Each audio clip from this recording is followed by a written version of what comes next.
नमस्कार दोस्तों। आज हम बात करने वाले हैं एक ऐसी अनोखी कहानी की जो रामायण के समय पे घटित हुई थी। यह कहानी है माली, सुमाली और माल्यवान के भगवान विष्णु के साथ के युद्ध की। इस वीडियो में हम आपको इस खास युद्ध के बारे में बताएंगे और इस रोमांचक युद्ध का एक नया नजरिया भी हमें मिलेगा। तो बिना देरी के लिए चलिए शुरू करते हैं। माली और सुमाली माल्यवान के वचन को सुनकर इस प्रकार बोले जैसे देवराज इंद्र से अश्विनी कुमार वार्तालाप कर रहे हो। उन दोनों ने अपने बड़े भाई से कहा, हमने अपने स्व पराक्रम द्वारा अभिष्टित वस्तुएं प्राप्त की है, व्याधि रहित आयु प्राप्त की है, ऐश्वर्य का उपभोग किया है और कर्तव्य पालन भी किया है। हमने समुद्र के समान देवताओं की सेना में अगवाहन करके उन्हें विशुद्ध भी किया है और अकल्पनीय समझी वाले शक्तियों पर भी विजय प्राप्त की है। शत्रुओं के साथ युद्ध करते समय हमें मृत्यु का भी भय नहीं हुआ। रुद्र, इंद्र तथा यमराज भी युद्ध में हमारे सामने खड़े होने में हमेशा डरते हैं। हे राक्षसेश्वर, विष्णु जी के हृदय में भी हमारे प्रति कोई द्वेष नहीं है। केवल देवताओं द्वारा चुगली करने के कारण उनका मन हमारी ओर से मुड़ गया है। अतः हम सभी एक दूसरे की रक्षा करते हुए साथ साथ चले। जिन देवताओं के कारण यह उपद्रव खड़ा हुआ है, उन्हें मार डाले। इस प्रकार उन राक्षसों ने अपनी संपूर्ण सेना को एकत्रित करते युद्ध के लिए अपनी तैयारी की घोषणा कर दी। वे सभी जन्म और वृत्त आदि राक्षसों की तरह क्रोधित होकर युद्ध के लिए चल पड़े। हे राम, वे सभी इस प्रकार का विचार विमर्श करके पूरी तैयारी के साथ हाथी, घोड़े, रथ, गधे, ऊंट, बैल, सिपमार सर्प, मगर, कच्छप, मछली, गरुड़ जैसे कैमवान पक्षी, सिंह, हिरन, वराह और नीलगाय आदि वाहनों पर सवार होकर लंका को छोड़कर चल दिए। वे सभी असुर अपने बाहुबल के गमन में चूर थे। जब वे देवताओं के देवलोक की ओर चले तो उस लंका नगरी में निवास करने वाले अन्य प्राणी उन अपशकुनों को देखकर भयभीत होकर खिन्न हो उठे। दूसरी ओर जब रथों पर सवार सैकड़ों राक्षसों ने प्रयत्न पूर्वक देवलोक में प्रयास किया तो उस समय देवता भी भय के कारण गुप्त मार्गों से निकलकर देवलोक से बाहर चले आए। उस काल की संभावना से पृथ्वी और आकाश में कई भयंकर उत्पात प्रकट हुए जो राक्षस राजों की सूचना दे रहे थे। घने बादल हड्डियों और खून की वर्षा करने लगे। समुद्र अपनी सीमा का अतिक्रमण कर गए और पर्वत हिलने लग गए। बादलों के समान गरजने वाले लोग विकट अट्टहास करने उठे और खतरनाक दिखाई पड़ने वाले गिदड़िया दारुण स्वर में रोने लगी। पृथ्वी आदि तरफ के भूत उठते गिरते और विलीन होते हुए नजर आने लगे। विशालकाय गिद्धों के झुंड अपने मुख द्वारा आग उगलते राक्षसों के ऊपर काल की तरह मंडराने लगे। माल्यवान, सुमाली तथा माली तीनों प्रज्वलित अग्नि के समान परम तेजस्वी शरीर वाले थे तथा तभी राक्षसों का नेतृत्व करते हुए आगे आगे चल रहे थे। जिस प्रकार देवतागण ब्रह्मा जी का आश्रय लेते हैं, उसी प्रकार उन सभी राक्षसों ने माल्यवान पर्वत के समान बलशाली राक्षस राज माल्यवान का आश्रय ले रखा था। विजय पाने के उद्देश्य से राक्षसों की यह सेना मेघों के समान देवलोक की ओर बढ़ती जा रही थी। उस समय वह राक्षस सेना माली सेनापति के नियंत्रण में थी। उधर देवदूत द्वारा राक्षसों की युद्ध की तैयारी का समाचार सुनकर भगवान विष्णु भी युद्ध करने के लिए तैयार हो गए। इसके पश्चात विष्णु जी सूर्य के समान दीप्तिमान कवच धारण करके तथा दिव्य बाणों से भरे हुए तरकस लेकर युद्ध के लिए तत्पर हो गए। उन्होंने अपने शरीर पर चमचमाते हुए तीरों से भरे दो तूनीर बांध रखे थे। उन महान परम तेजस्वी विष्णु जी ने कमर में पट्टी बांध रखी थी, जिसमें एक चमचमाती हुई तलवार लटकी थी। इस प्रकार श्री नारायण शंख, चक्र, गदा, सार्ध धनुष तथा खड्ग आदि श्रेष्ठ अस्त्रों को धारण कर सुंदर पंखों वाले पक्षीराज गरुड़ पर सवार हो दुष्ट राक्षसों का संहार करने के लिए शीघ्रता पूर्वक चल दिए। गरुड़ पर सवार नील वर्ण पीताम्बर द्वारे श्री नारायण हरि ऐसे सुशोभित हो रहे थे मानो मेरु पर्वत के शिखर पर विद्युत के साथ मेघ शोभायमान हो। उस समय बड़े बड़े ऋषि, यक्ष, नाग, गंधर्व आदि विष्णु जी के गुण गा रहे थे। गरुड़ के पंखों से उत्पन्न तीव्र वायु के झोंकों से राक्षस सेना क्षुब्ध हो उठी। राक्षस सैनिकों के हाथों से शस्त्र आदि गिर गए और उनके रथों की पताकाएं चक्कर खाकर गिरने लगी। राक्षस सेना ठीक उसी प्रकार कांपने लगी जिस प्रकार किसी पर्वत का नील शिखर अपनी शिखलाओं से बिखरता है। राक्षसों के अस्त्र शस्त्र रक्त और मांस के टुकड़ों में सने हुए प्रलयकालीन अग्नि के समान दिखाई दे रहे थे।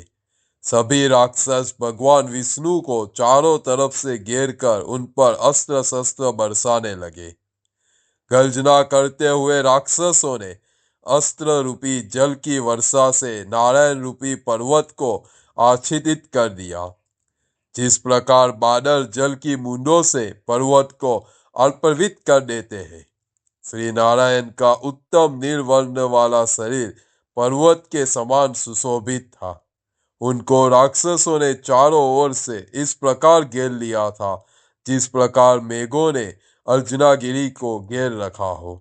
जैसे धान के खेत में तीली दल, अग्नि में पतंगे, शहद से भरे घड़े में मधुमक्खियां तथा समुद्र में मगरमच्छ घुस जाते हैं, ठीक उसी प्रकार राक्षस सैनिकों के धनुष से वायु, वज्र और मन के वेग के समान बाण भगवान विष्णु के शरीर में प्रवेश कर इस प्रकार विलुप्त हो गए, जैसे प्रलय काल में सभी लोग श्री हरि में विलीन हो जाते हैं।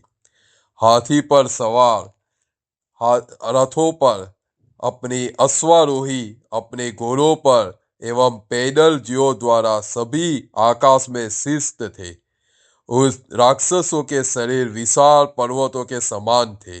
राक्षसों ने बाण, तोमर, शक्ति आदि की वर्षा करके श्री विष्णु को सांस लेने तक को भी दुर्बल कर दिया, ठीक उसी प्रकार जैसे प्राणायाम में दिग्गज श्वास को रोक लेते हैं। इसके पश्चात श्री नारायण ने अपने सार धनुष द्वारा उन दुर्गस्त राक्षसों पर बाणों की वर्षा कर दी। भगवान विष्णु द्वारा छोड़े गए उन बाणों को हजारों सैकड़ों राक्षसों के टुकड़े टुकड़े कर दिए। जिस प्रकार वायु का झोंका गिरे हुए बादलों को उड़ा देता है, उसी प्रकार श्री विष्णु के बाणों की वर्षा द्वारा राक्षसों को भगाने के बाद अपना पांचजन्य शंख बजाया। जब श्री नारायण ने समुद्र से उत्पन्न हुए उस शंख को अपनी पूर्ण प्राण शक्ति से बजाया तो उसकी भयंकर आवाज सुनकर तीनों लोक व्यथित हुए। जिस प्रकार जंगल में सिंह की दहाड़ सुनकर हिरण भयभीत हो जाते हैं, उसी प्रकार उस शंखराज की आवाज सुनकर सभी राक्षस भयभीत हो गए। वीर सैनिक भय के कारण रथ से नीचे गिर पड़े।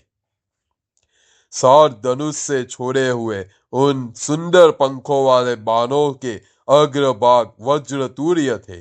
वह राक्षसों को मारने के पश्चात पृथ्वी में ही धस जाते थे। श्री विष्णु द्वारा छोड़े गए उन बाणों से विशाल शरीर वाले राक्षस वज्र पहाड़ के आहत पर्वतों की भांति धराशाय होने लगे।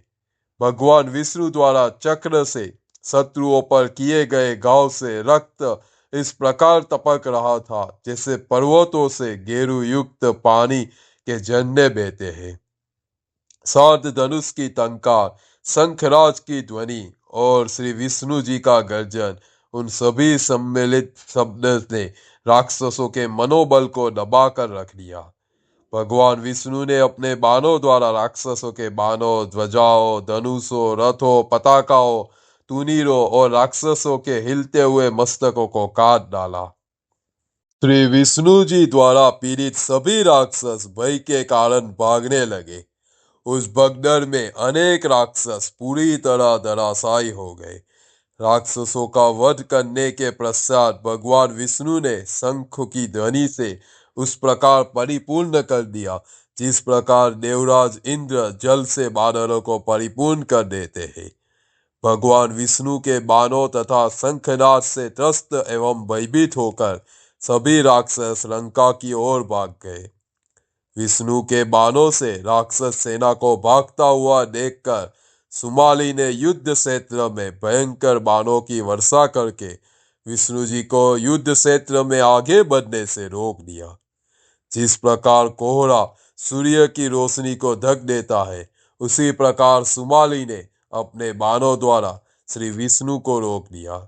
यह दृश्य देखकर शक्तिशाली असुरों ने पुनः धैर्य धारण कर लिया। बल से पूर्ण उन राक्षस ने भयंकर गर्जना करते हुए अपने राक्षस सैनिकों में नवजीवन का संचार कर दिया। जिस प्रकार हाथी अपनी सूंड ऊपर उठाकर चिघाड़ता है, उसी प्रकार वह राक्षस अपनी आभूषण युक्त भुजाओं को ऊपर उठाकर हिलाने तथा गर्जने लगे।